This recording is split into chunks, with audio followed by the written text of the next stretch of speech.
April 5th, you attended a hockey game in New York City. You don't live there, right? No, I don't. By the way, everyday FBI agents who are signed in Washington don't get to fly home on a private jet. Well, this is a great point. Do you know why I have to use a private jet? Because Congress made it mandatory. Okay. In April 5th, well, we didn't make it mandatory that you go to UFC games with Mel Gibson. Are you telling me I can't go home? You got to use some judgment here. So when I'm at home, I can't do what I'm doing when I go home. Everybody else is allowed to go home, just not me. Let me keep going. No, I'm glad you go home. I love to go home. But I don't go home on a private jet. On April 5th, they're not mandated to do so. You attended a hockey game in New York City with Wayne Gretzky. And Flight Tracker says the FBI jet took you to and from New York City, where you don't live, right? That's correct. And on April 12th, on the following weekend, you attended a UFC a fight in Miami, also on the FBI jet, right? That's correct. So what's the cost to the taxpayer for those 3 flights? I pay the commercial equivalent per the regs and the law. And so just so you know, when you are comparing me to prior directors... I asked what the cost was, and you don't know. I take it. Yeah, and what I've done with the use of the private jet is use Andrews Air Force Base versus Reagan National as what the other directors have done to save the taxpayer dollars. Bottom line here, you flew home to Las Vegas.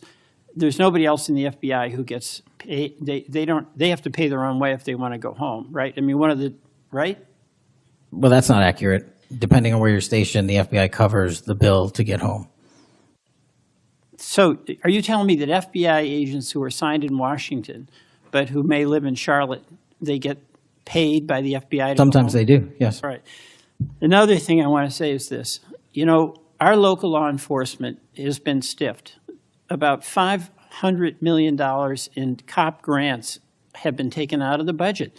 Those really help us in Burlington. They help us in Rutland. They really are important. And why in the world would we be cutting those cop grants when we need that local law enforcement, in part to partner with you? Well, I think you support that? I think you're speaking to the Department of Justice grants, which I don't adjudicate, but also Vermont, just like every other state, has received a plus-up of FBI personnel. Well, I'll tell you, that's not what we're seeing. The other thing, my understanding is that there's a requisition or an effort to get another plane for the FBI that would cost about $72 million.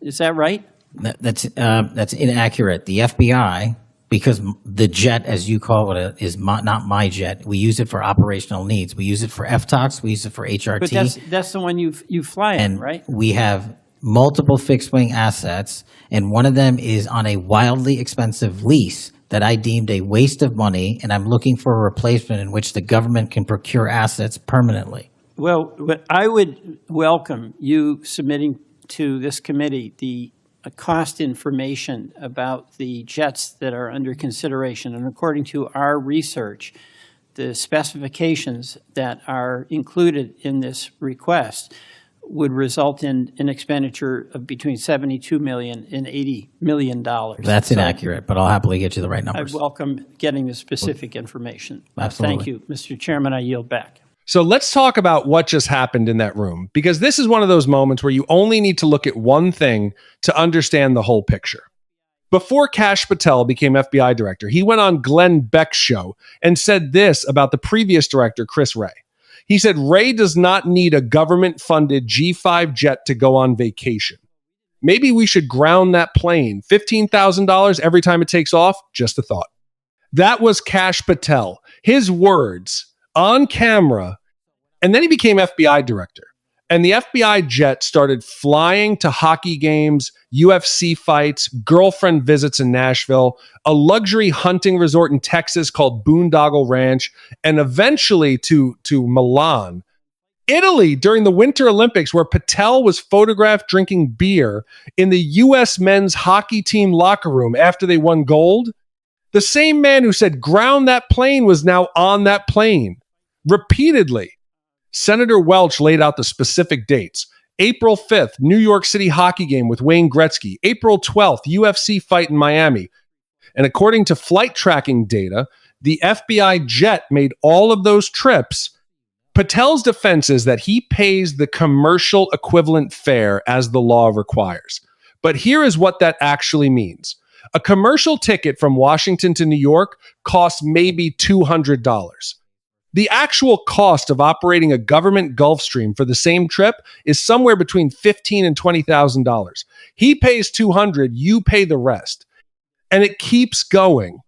When the story about his personal jet use became public through flight records and his girlfriend's social media posts, Patel reportedly fired Special Agent Stephen Palmer, a 27-year FBI veteran who led the Bureau's Critical Incident Response Group, overseeing aviation operations and crisis response.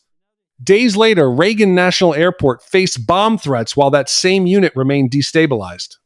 Patel then attempted to shield the FBI's plane from public flight tracking databases so people could no longer see where it was going. Think about that chain of events. Jet use becomes public, senior agent fired, plane disappears from tracking systems, personal trips continue. And now there are reports of a new plane purchase. Senators on the committee say the specifications point to a price tag of between $72 and $80 million. Patel says that number is inaccurate, but has not provided the real figures to the committee. So here is the question that sits underneath all of this.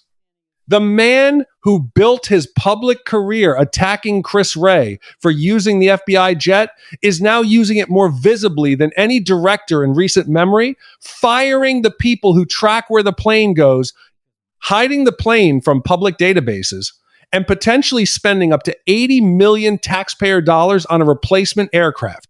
Does that sound like someone who was ever actually concerned about how the FBI spent your money?